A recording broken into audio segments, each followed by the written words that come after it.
Hello and welcome back. I'm Natalie MacDonald and you're watching Sydney Direct on Dukascopy TV. We're partway through earnings season here in Australia. I caught up with Scott Phillips at the Motley Fool to see who's getting an A for effort and who must try harder.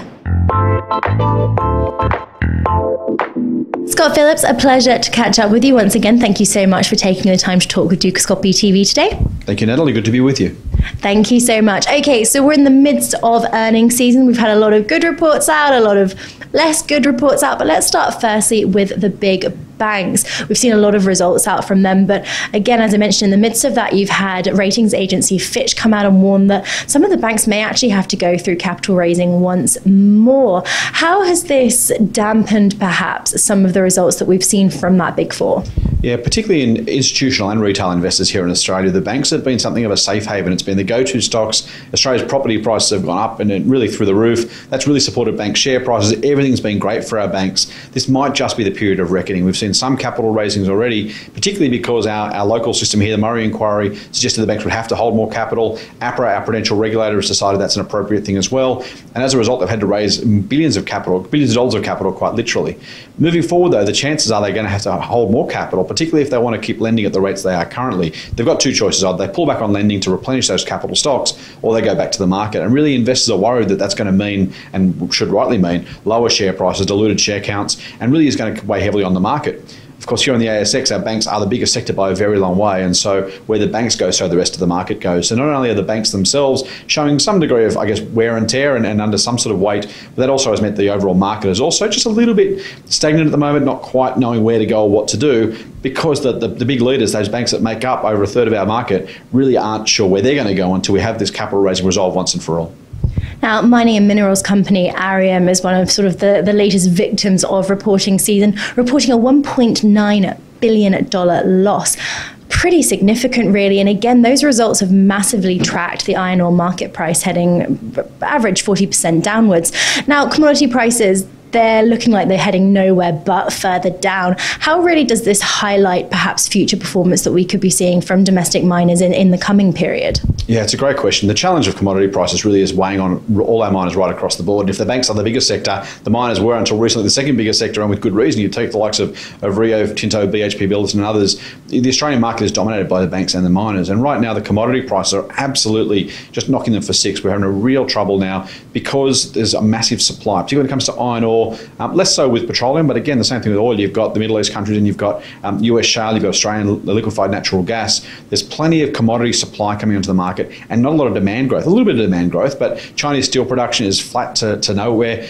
Oil demand is reasonable, but again, not growing anywhere near the rate of growth of supply. When you have that imbalance, you're going to see lower commodity prices. And that's what's really dragged Arium down. That's what's weighing on the share price of BHP Billiton, of Rio Tinto, of Fortescue Metals. All of those businesses really struggling because no matter how well they run their operations, the commodity prices are going to matter.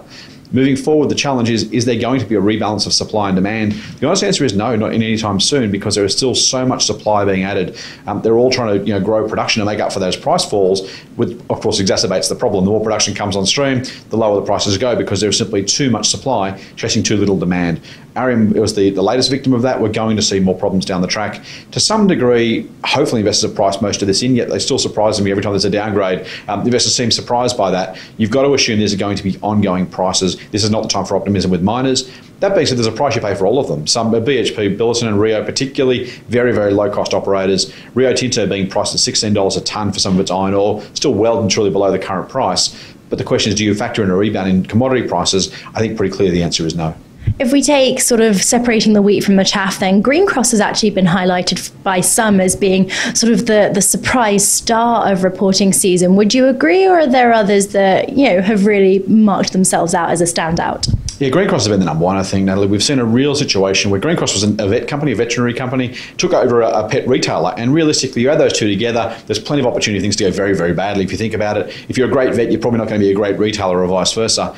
with Greencross, they've done a very, very good job. Surprised the market, surprised me. They've done a fantastic job of being able to find a way to combine those two businesses. They are complementary, as you would expect. You take your dog to the vet or your cat to the vet, you're going to buy some pet supplies and vice versa. It makes great sense for those businesses to be combined, but it was never a slam dunk. It was always a question of, can they make that transition? Can they be part vet, part retailer? And the answer is, at the moment, yes, they've done a spectacular job of combining that business. Lots of to and fro, capital raisings, M&A, lots of things going on in that space, but they've done a very good job of it. They've absolutely been the standout of the market. Other than that, there's been not a lot of great standout performance, quite honestly, which is probably good and bad. We've seen some reasonable performances by some of the big guys, still some to come, of course. So a really challenging time of the year. If there's any good news, or if there's a broader positive sign, I suppose, it's that there hasn't been a lot of bad news. So there've been a couple of bad news. You mentioned the miners, of course, the banks struggling. So yes, they are to some degree known entities. But the broad earnings sweepers have been pretty good.